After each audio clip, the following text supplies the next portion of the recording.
Hallo liebe Schülerinnen und Schüler. Здраво, драги ученици и ученички. Се надевам дека сте добра и дека денеска заедно ќе уживаме на часот по германски јазик.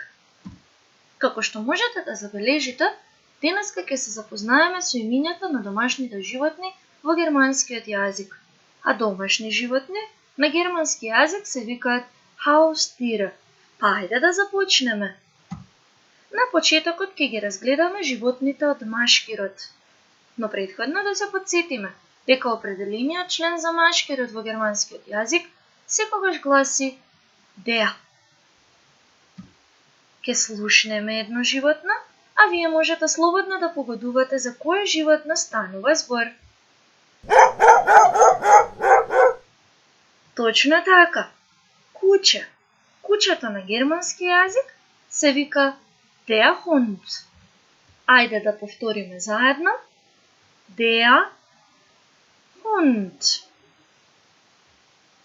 Продолжуваме понатаму. На сликата имаме представено прекрасен зајак. Зајакот на германски се вика der Hase. Ајде да повториме заедно. Der Hase. Така е, продолжуваме понатаму.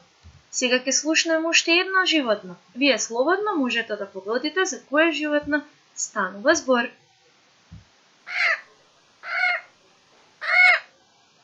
Точно така, веќе погодувате. Станува збор за папагал. Како ли се вика тој папагал на германски? Нема да ве држам во неизвестност. Папагалот на германски се вика der Papagei. Ајде да повториме заедно. Der Papagei. И последната именка од групата на машкиот род е овој вид на папагал, кој што уште на македонски го нарекуваме тигрица, а на германски оваа тигрица се нарекува der Wellensittich. Така е, повторете уште еднаш. Der Wellensittich.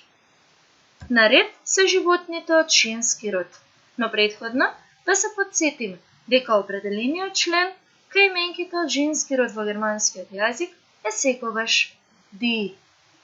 Ајде да слушнеме уште едно животно, а вие да ми кажете за кое животно станува збор.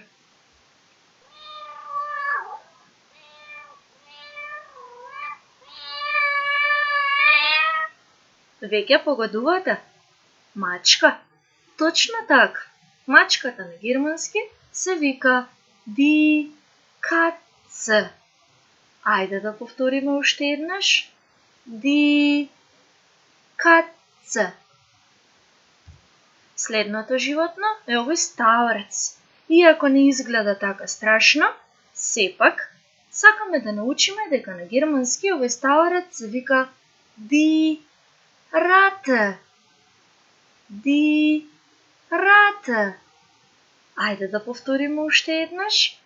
Die Ratte. Така е, ученици. Продолжуваме понатаму. А следен е наред овој глушец. Глушецот на германски се вика die Maus. Повторуваме уште еднаш заедно.